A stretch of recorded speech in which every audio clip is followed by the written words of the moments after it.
தமிழகம் எங்கும் Max Gold cash for your gold. Max Gold நீங்க தங்க மட்டும் இல்லைங்க, பிளாட்டினம், டைமண்ட், சில்வர், ரூபினி எதை வேணாலும் விற்கலாம். உங்களுக்கான பணம் ரொக்கமா கையிலயோ இல்லைன்னா பேங்க் அக்கௌண்ட்லயோ உடனடியாக செலுத்திடுவாங்க. மார்க்கெட் மதிப்பை விட 100 ரூபாய் ஒரு கிராமுக்கு உங்களுக்கு கூடுதலா கிடைக்கும். தமிழ்நாடு முழுக்க டோர் ஸ்டெப் சர்வீஸும் இவங்க ப்ரொவைட் பண்றாங்க. உங்களுக்கு கோல்ட விற்கணும்னு அதுக்கு ஒரே ஒரு பெஸ்ட் பிளேஸ் மேக்ஸ் கோல்டு தான். கால் 04445454545. வணக்கம். பிக் டாபிக் வித் கார்த்திக் மாய்குமார். விஜய் அவர்கள் பரப்புரை கூட்டம்னு எங்க போனாலும் நல்லா பேசுகிறாப்புல, சூப்பராக இருக்குது. ஆனால் அவரே முகம் சுழிக்கிற மாதிரி சில விஷயமும் நடந்துக்கிட்டு இருக்கு. இதை பற்றியும் ரஜினிகாந்த் அவர்கள் சில விஷயம் இப்போ பேசியிருக்காங்க. இதை பற்றி நான் சேர்த்து பார்க்க போகிற நிகழ்ச்சிக்குள்ள போகலாம்.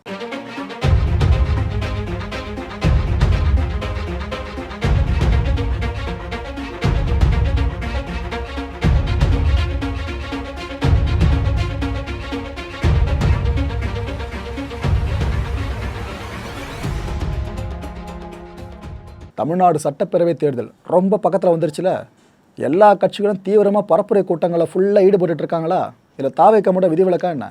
அவங்களும் பரப்புரை கூட்டங்கள் சார்ந்த அனுமதி கேட்குறாங்க. சில இடங்கள் அனுமதி கிடைக்குது, பல இடங்கள் அனுமதி இல்லைன்ற மாதிரி செய்திகள் வழிந்துகிட்டு இருக்கு. அதுக்கு இந்த கண்டிஷன் அது இதுன்னு நிறைய விஷயங்களை போட்டு உழப்பிக்கிட்டு இருக்காங்க. அது ஒரு பக்கம் போயிட்டுருக்கு. தூத்துக்குடியில் விஜய் அவர்கள் பரப்புரை பயணத்தை மேற்கொண்டிருந்தார். அந்த பிரச்சாரம் நடக்கிற இடத்துக்கு ஒரு ரீச் பண்ணணும். பார்த்தீங்களா, எனக்கு தெரிஞ்ச அதுதான் ஒரு கூட்டத்துலேயும் ஒரு பெரிய தலைவலி அவங்களுக்கே அமைஞ்சிருதுன்னு நினைக்கிறேன். கூட்டம் அவ்வளோ தூரம் வந்துடுது. அதுவும் பல பேர் ஃபாலோ பண்ணுறாங்க. அவ்வளோ வண்டிகளை சாரசாரியாக ஃபாலோ பண்ணுறாங்க. ஒரு வண்டி கீழே கொலாப்ஸ் ஆனாலும் பின்னாடி வர வண்டிகள்லாம் விபத்தில் சிக்கும். இது ஒரு முறை நம்ம சொல்லிக்கிட்டு இருக்கோல, தூத்துக்குடியில் நடந்திருக்குங்க. இப்போ அது விஜய் அவர்கள் வாகனத்தில் வந்துக்கிட்டு இருந்திருக்காரு. அப்போ நிறைய பைக்ஸு அந்த வண்டியை ஃபாலோ பண்ணியிருக்கு. அதில் ஒரு பைக்கு விழுந்து இன்னொரு பைக் அது மேலே விழுந்து இன்னொரு பைக்குன்னு இப்படி அடுத்தடுத்த வாகனங்கள் ஃபுல்லாக முட்டி மோதி அங்கே ஒரு விபத்தை ஏற்படுத்தியிருக்கு. இந்த விபத்து ஒன்று நடந்துச்சா, கரெக்டாக சொல்லி வச்ச மாதிரி இந்த நேரத்தில் ரஜினி சார் எப்படியோ ப்ரெஸ் பீப்புளை சந்திக்கிற வாய்ப்பு கிடச்சிருச்சுங்க. ஆக்சுவலாக அந்த மனுஷனே சரி, எலெக்ஷன் முடிவு வரைக்கும் வெளியே பெருசாக ப்ரெஸ்ஸு கண்ணில் பட வேணாம். ஏன்னா யாரை பார்த்தா அரசியல் சார்ந்த கேள்வியை கேட்பாங்க, நமக்கு எது தலைவலின்னு அந்த மனுஷன் நடிச்சிட்டு இருந்திருப்பார். ஆனால் விதியை பார்த்தீங்களா, அங்கே ஒன்று நடக்குது நெகட்டிவான விஷயம், இங்கே உடனடியாக இவர்கிட்ட மைக்கு போகிற வாய்ப்பும் கிடச்சிருச்சு. அப்போ செய்தியாளர்கள் கேட்குறாங்க, என்னங்க இது போல் பரப்புரை கூட்டங்கள்லாம் போகிறவங்க ஒருத்தர் மேலே ஒருத்தர் விழுந்து சாகுறாங்க, இந்தமாதிரி சின்ன சின்ன பசங்க நிறைய பண்ணுறாங்கன்னு கேள்வி கேட்டாங்க. அப்போ இவர் என்ன சொன்னார், யங்ஸ்டர்ஸ் ஜாக்கிரதையாக இருங்கப்பா, இளைஞர்கள் ஜாக்கிரதையாக இருங்க, அடிப்பட்டா அவங்களுக்கு தானே காயம் வரும் அப்படின்றாரு. அதாவது நீ அடிப்பட்டால் உனக்கு தான் காயம், உனக்கு வலிக்கும், யாருக்கோ இல்லைன்ற விஷயத்தை தான் அவர் மறைமுகமாக சொல்கிறாரு அப்படின்ட்டு பல பேர் புரிய ஆரம்பிச்சிட்டாங்க. இளைஞர்களுக்கு படிப்பில் மட்டும் கவனம் இருக்கணும், இதை மட்டும் அவங்க இப்போ விட்டுட்டாங்க அப்படின்னா வாழ்க்கையில் ரொம்ப ரொம்ப கஷ்டப்படுவாங்கன்னு கரெக்டான விஷயத்த சொல்லியிருக்காப்புல. போதை பழக்கங்களுக்கு இளைஞர்கள் அடிமையாகிடாமல் இருக்கணும்ன்ட்டு அந்த பக்கமாக போயிட்டார். இதுக்கப்புறமா நடுவில் ப்ரெஸ் பீப்புள் கேட்குறாங்க, ஏங்க நீங்கள் ஒரு சினிமா நடிகர், விஜய் அவர்கள் சினிமா நடிகர், சக நடிகர் தான், அப்படி பார்த்தீங்கன்னா ஜனநாயகன் படம் இன்னும் ரிலீஸ் ஆகலை அப்படின்னு ஆரம்பித்தாங்க. அதுக்கு ரஜினி சார் தெளிவாக பதில் சொல்லிட்டார், இல்லை அதை பற்றி நான் பேச விரும்பல அப்படின்ட்டார். இவர் சொன்ன இந்த விஷயம் இருக்குல்ல, இது இப்போ பல பேரை வேறு மாதிரி திரிச்சு போட ஆரம்பிச்சிட்டாங்க. இவ்வளோ கலைபுரங்களுக்கு மத்தியில் தூத்துக்குடியில் தாவேக்கா தலைவர் விஜய் அவர்கள் பயங்கரமாக பேசியிருக்காரு. அந்த பரப்புரையில் அங்கே இருக்க மக்களுக்கு வைபை நல்லா அள்ளி தெளிக்கிற மாதிரி பல விஷயங்களை பேசியிருக்காரு. என் நெஞ்சில் குடியிருக்கும்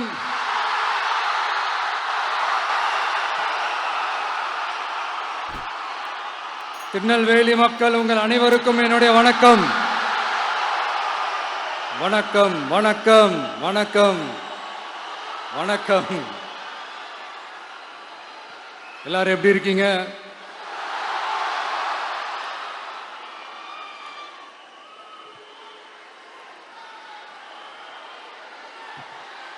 உங்க மகன்,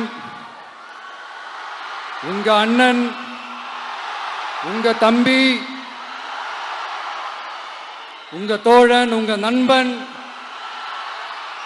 உங்க விஜய் உங்களை தேடி வந்திருக்கிறேன். இந்நேரம்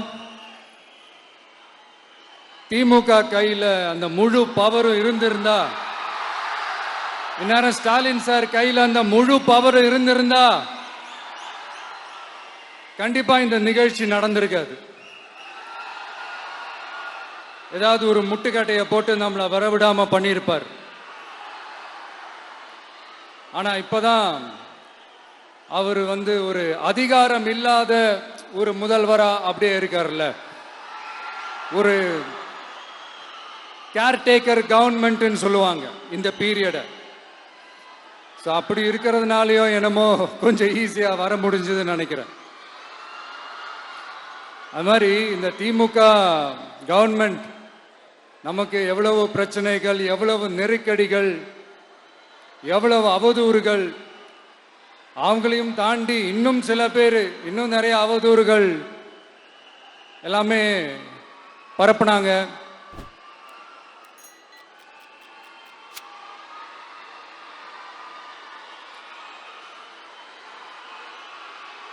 இந்த திமுக கூட்டணிக்கும் பாஜக கூட்டணியுமே இவங்க ரெண்டு பேருமே வெளியில வேணா தனித்தனியா இருப்பாங்க, ஆனா உள்ளுக்குள்ள இவங்க ரெண்டு பேருமே ஒண்ணுதான். இவங்க ரெண்டு பேருக்குமே ஒரே நோக்கம்தான். அது என்ன நோக்கம் தெரியுமா? உங்களுக்காக நல்லது செய்ய, உங்களுக்காக உழைக்க, உங்களோட கூடவே நிக்க இந்த விஜய் வந்துடக்கூடாது. அதுதான் அவங்களுடைய அந்த நோக்கமே. ஏன்னா இந்த விஜய் வந்ததிலிருந்து அவங்க நிறைய இந்த ஊழல்லாம் செஞ்சுக்கிட்டு இருந்தாங்கல்ல, ஒரு லிஸ்ட் போட்டு சொன்னல, அதெல்லாம் அவங்களால செய்ய முடியாம போச்சு. எல்லாத்துலயும் மண்ணு விழுந்துருச்சு. அதனால சம கோபத்தில் இருக்கிறாங்க என் மேல.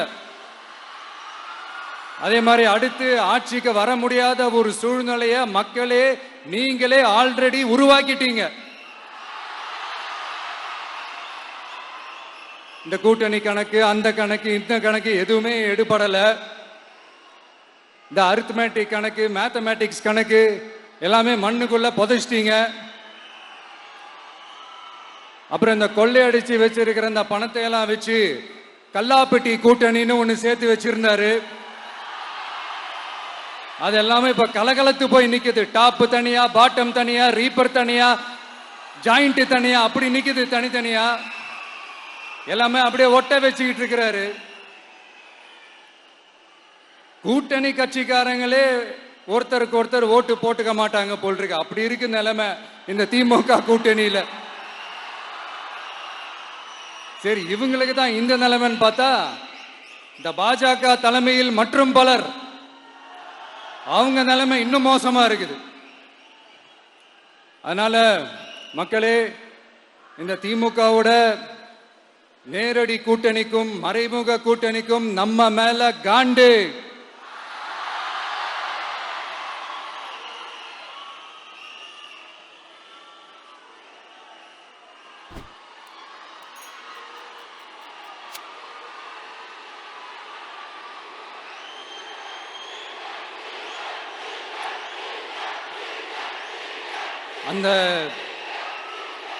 அந்த காண்டுக்கு ஒரு காரணம் என்ன தெரியுமா? அவங்க வீட்லயே, அவங்க குடும்பத்திலேயே விசில் சத்தம் பலமா கேக்குதான்.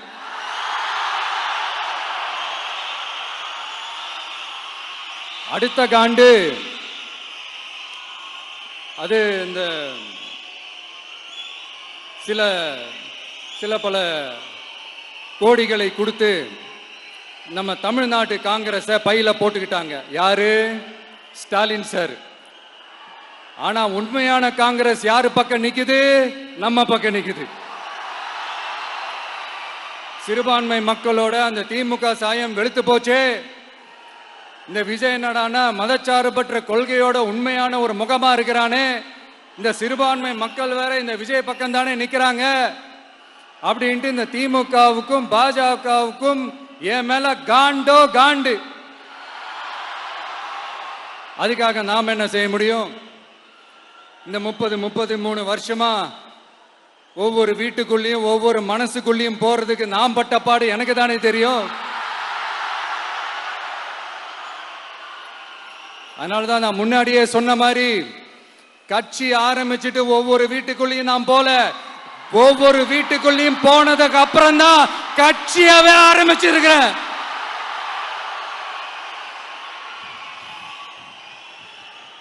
இது இந்த அரசியல் எல்லாத்தையும் தாண்டி இருக்கிற ஒரு உறவு. கட்சி கிட்சி எல்லாத்தையும் தாண்டி இருக்கிற ஒரு உறவு. இது ஒரு பூர்வ ஜென்ம பந்தம். இது சும்மா இந்த அரசியல் ஆதாயம் தேடுறவங்களுக்குலாம் இது என்னன்னே புரியாது. இது மற்றவங்களுக்கு வேணா எலெக்ஷன், ஆனா இந்த விஜய் கூட நிக்கிறவங்களுக்கும் இது ஒரு இமோஷன். நான் சந்தோஷப்பட்டா மக்கள் சந்தோஷப்படுறாங்க, மக்கள் சந்தோஷப்பட்டா நான் சந்தோஷப்படுறேன். எனக்கு ஒண்ணுனா மக்களுக்கும், மக்களுக்கு ஒண்ணுனா எனக்கும். கண்ணு கலங்கும். எவ்வளவு அவதூறுகள்! இந்த கரூர் விஷயத்தை பத்தி ஊருக்கே தெரியும். ஆனா போடு, விஜய் மேல பழிய போடு. என்னடா இவ்வளவு பெரிய ஒரு பழிய தூக்கி விஜய் மேல போட்டாலும் மக்கள் விஜய் கூடவே நிக்கிறாங்க. இது என்னடா அதிசயமா இருக்குது அப்படின்ட்டு அது ட்ரை பண்ணி பார்த்தாங்க. அது மக்கள் கிட்ட எடுபடல. சரி, அடுத்து வேற என்ன பண்ணலாம்? முடக்கு. ஜனநாயகனா முடக்கு. படத்தை முடக்குனா கொஞ்சம் பையன் கொஞ்சம் டிஸ்டர்ப் ஆயிடுவான். அதனால படத்தை முடக்கு. இது யாரு முடக்குனாங்கன்றது உங்களுக்கே தெரியும். அது நான் சொல்ல வேண்டிய அவசியம் உங்களுக்கு இல்லை. ஆனா இவனாடா இவன் படத்தை முடக்கினாலும் அவன் பாட்டுக்கு அதை கண்டுக்காம அவன் பாட்டுக்கு வேலையை பார்த்துட்டு போயிட்டே இருக்கான். அதுவும் எடுபடல. சரி, அடுத்து வேற என்ன பண்ணலாம்? போடு, SOPன்னு ஒண்ணு போடு. விஜய்க்கு மட்டும் தனியா ரூல்ஸ், தனியா ரெகுலேஷன்ஸ், தனியா கண்டிஷன்ஸ் அவனுக்கு மட்டும் போடு. மத்த கட்சிகள்லாம் விடு, விஜய்க்கு மட்டும் தனி கண்டிஷன்ஸ் போடு. அவன் வெளியவே வரக்கூடாது, மக்களை சந்திக்கவே கூடாது. என்னாச்சு? அதுவும் எடுபடல. சரி, அடுத்து வேற என்ன பண்ணலாம்? நம்மளை சுத்தி இருக்கிறவங்கள வச்சு, அதாவது இத்தனை வருஷமா வெயிட் பண்ணி இப்போ எலெக்ஷனுக்கு 30 நாளைக்கு முன்னாடி கரெக்டா அந்த டைம் பார்த்து ஒரு அவதூறு பரப்ப வேண்டியது. அது என்னன்னு உங்களுக்கே தெரியும். அதுவும் மக்கள் கிட்ட எடுபடல. அது மாதிரி எத்தனை சோதனைகள், எத்தனை வேதனைகள் நீங்க கொடுத்தாலும் இந்த திமுக நாளையோ இல்ல இந்த பாஜக நாளையோ இல்ல இந்த மற்ற பலர் நாளையோ இல்ல எந்த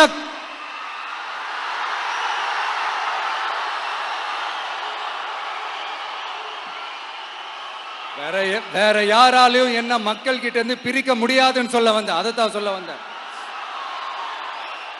ஒவ்வொரு வீட்டில் இருக்கிற ஒவ்வொரு விஜயும் இருக்கிற வரைக்கும் என்ன மக்கள் கிட்ட இருந்து பிரிக்கவே முடியாது.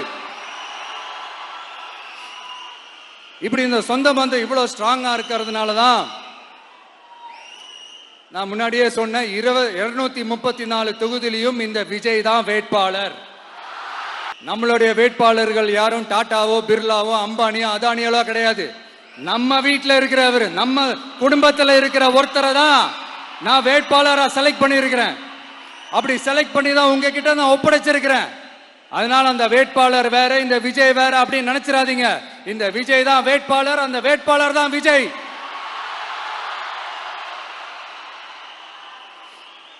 இத்தனை வருஷம் யார் யாருக்கோ ஓட்டு போட்டீங்க. ஆனா இந்த வருஷம் உங்க வீட்டில் இருக்கிற ஒருத்தருக்கு, உங்க வீட்டில் இருக்க நம்ம குடும்பத்தில் இருக்கிற ஒருத்தருக்கு நம்ம ஓட்டு போட போறோம்.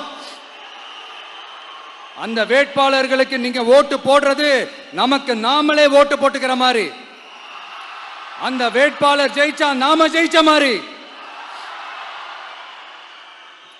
இப்படிப்பட்ட ஒரு எமோஷனலான ஒரு எலெக்ஷனை தமிழ்நாடு இல்ல, இந்தியாவே பார்த்திருக்காது.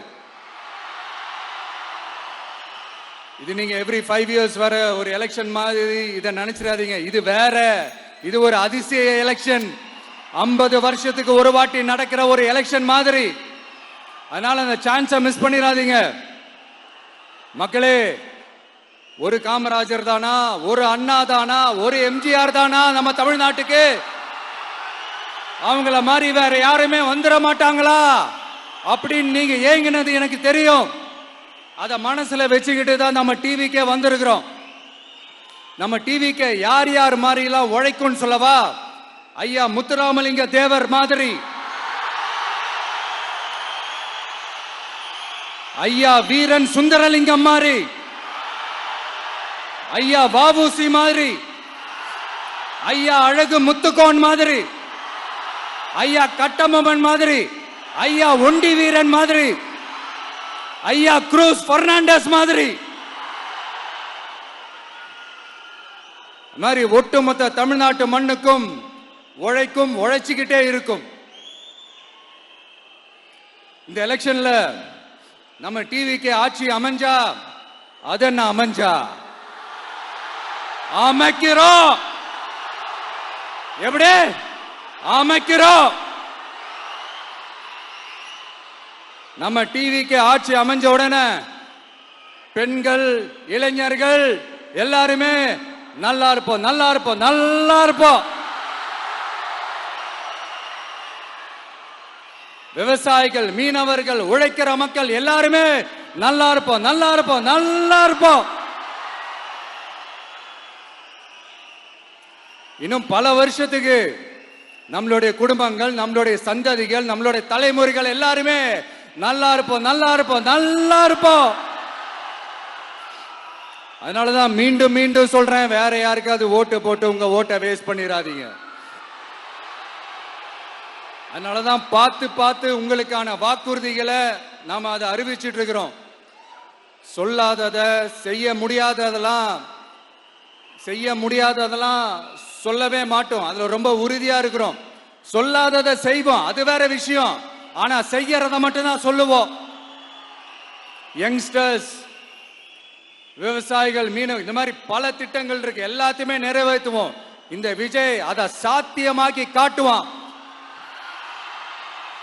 இத நான் ஏன் இவ்வளவு ஸ்ட்ராங்கா சொல்றேன் அப்படின்னா, மக்கள் பணத்திலிருந்து ஒரு பைசா கூட தொட வேண்டிய அவசியமே எனக்கு இல்லை. உங்களுக்கு புரியுதுங்களா? உங்களுக்கு மக்களுக்கு தப்பே நடக்காது, தப்பே நடக்க விட மாட்டேன். இப்ப நான் சொன்னேன்ல, மக்கள் காசுல இருந்து ஒரு பைசா கூட தொட மாட்டேன்னு. அத இப்ப ஆண்டுகிட்டு இருக்கிறவங்க, இதுக்கு முன்னாடி ஆண்டவங்க தில்லா சொல்ல முடியுமா? என்னை எதிர்த்துட்டு இருக்கிறவங்களால தில்லா, கட்ஸா, கெத்தா இத சொல்ல முடியுமா? நீங்க ஒழுங்கா ஆட்சி நடத்திருந்தா பெண்கள் பாதுகாப்பு ஏன் இவ்வளவு மோசமா இருக்குது? இளைஞர்களுக்கு ஏன் வேலை வாய்ப்பு இல்லாம போச்சு? போதைப் பொருள் கலாச்சாரம் ஏன் அதிகமா இருக்கு? சட்டம் ஒழுங்கு ஏன் சரியா இல்ல? வன்முறை ஏன் தலைவரிச்சு ஆறுது? இதுக்கு உங்களால பதில் சொல்ல முடியுமா ஸ்டாலின் சார்? பதில் சொல்ல தகுதி இருக்கான்னு தான் கேட்டிருக்கணும். ஆனா கொஞ்சம் நாகரிகம் கருதி அப்படி வேணான்னு பாக்குறேன். 2.5 வயசு குழந்தைய துள்ள துடிக்க உங்க திமுக நிர்வாகி ஒருத்தன் கொன்னானே, அதுக்கு என்ன பதில் சொல்ல போறீங்க? விளாத்திக்குளம் பக்கத்துல +2 படிக்கிற ஒரு பொண்ணு டாய்லெட் வசதி சரியா இல்லாம ஒரு அவசரத்துக்கு காட்டு பக்கம் போய் ஒதுங்கினாங்களே, என்னாச்சு? இந்த உலகத்தை விட்டே போயிட்டாங்க. அதுக்கு என்ன பதில் சொல்ல போறீங்க? இந்த பிள்ளைங்களை உங்களால திருப்பி கொடுக்க முடியுமா சார்? 5 வருஷமா போலீஸ் டிபார்ட்மெண்ட கையில வச்சுக்கிட்டு என்ன சார் பண்ணீங்க? பொம்மைகள் மாதிரி வச்சு விளையாடிட்டு இருந்தீங்களா? ஒரு மனசாட்சின்றது வேணாம். நாங்குநேரி பிரச்சனையை பத்தி பேசினா அது போதையில நடந்துச்சான், போதை பொருட்கள்னால அது நடந்துச்சான். பெரிய கண்டுபிடிப்பு எங்களுக்கு தெரியாது பாரு. அது எங்களுக்கும் தெரியும், உங்களுக்கும் தெரியும். கேள்வி அது இல்ல, அதை ஏன் தடுக்கலன்றதுதான் எங்களுடைய கேள்வி. இது மட்டுமா? மணலை திருடுறாங்க, மண்ணை திருடுறாங்க, மலைகளை முழுங்குறாங்க, சட்டவிரோதமா கல்குவாரி நடத்துறாங்க, மணல் மாஃபியா அது ஒரு பக்கம் நடந்துகிட்டு போகுது. இன்னொரு பக்கம் மினிஸ்டர்ஸ் கொள்ளையடிக்கிறாங்க, இன்னொரு பக்கம் குடும்பமா சேர்ந்து கொள்ளையடிக்கிறாங்க. டாஸ்மாக்ல ஊழல், நகராட்சி துறையில ஊழல், இப்படி ஊழல் ஆட்சி முழுக்க ஊழல்லே ஊறி போய் நாரி போய் கிடக்குது. எந்த மூஞ்ச வச்சுக்கிட்டு சார் வந்து ஓட்ட கேட்பீங்க?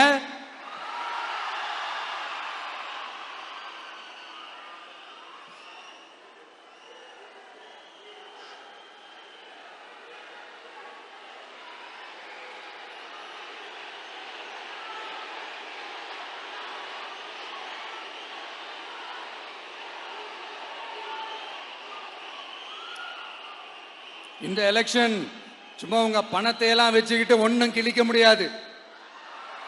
உங்க பணத்தை எல்லாம் வச்சு மக்கள் எல்லாம் விலைக்கு வாங்கவே முடியாது. இது ஒரு மாற்றத்திற்கான ஒரு எலெக்ஷன். ஒட்டுமொத்த தமிழ்நாட்டு மக்களும் அந்த மாற்றத்தை கொண்டு வர போற அந்த எலெக்ஷன். இது உங்களாலேயோ இல்ல அந்த மற்றும் பலர்னாலேயோ ஒன்னும் தடுக்க முடியாது. அதனால மக்களே, ஏப்ரல் 23ஆம் தேதி காலையில சும்மா பக்காவா ரெடி ஆயிட்டு வீட்டில் இருக்கிற சாமியெல்லாம் கும்பிட்டுட்டு உங்க ஓட்டர் ஐடி கார்டு கையில் எடுத்துக்கிட்டு முதல்ல பூத்துல போய் நின்னு அந்த விசில் சின்னத்துக்கு நேரா இருக்கிற அந்த பட்டனை ஒரு அழுத்துங்க. இது ஒரு தலைமுறைக்கான ஒரு தேர்தல், உங்களுக்கான தேர்தல். எப்பேற்பட்ட வசதியான வாழ்க்கையா இருந்தாலும் எல்லாத்தையும் தூக்கி எறிஞ்சிட்டு உங்களுக்காக மட்டுமே வந்திருக்கிறேன். உங்களுக்காக நன்றி கடன் செலுத்துறதுக்காக மட்டுமே வந்திருக்கிறேன். அத்தனை வழிகளையும் தாங்கிக்கிட்டு உங்களுக்காக மட்டுமே வந்திருக்கிறேன். ஒரு நாளும் பொய் சொல்லி உங்களை நான் ஏமாத்தவே மாட்டேன். இந்த 4 முனை போட்டி, 40 முனை போட்டி, எத்தனை முனை போட்டின்னு எத்தனை உருட்டினாலும் இங்க 2 முனை போட்டி மட்டும்தான். ஒண்ணு, இன்னொன்னு ஒன்னு டிவிகே, இன்னொன்னு டிஎம்கே. மக்கள் விரோத ஆட்சி நடத்துற ஸ்டாலின் சார் வேணுமா? மக்களை நேசிக்கிற உங்க விஜய் வேணுமா? அவ்வளவுதான் இந்த எலெக்ஷன். அதனால உங்க மகனுக்கு, உங்க அண்ணனுக்கு, உங்க தம்பிக்கு, உங்க பிள்ளைக்கு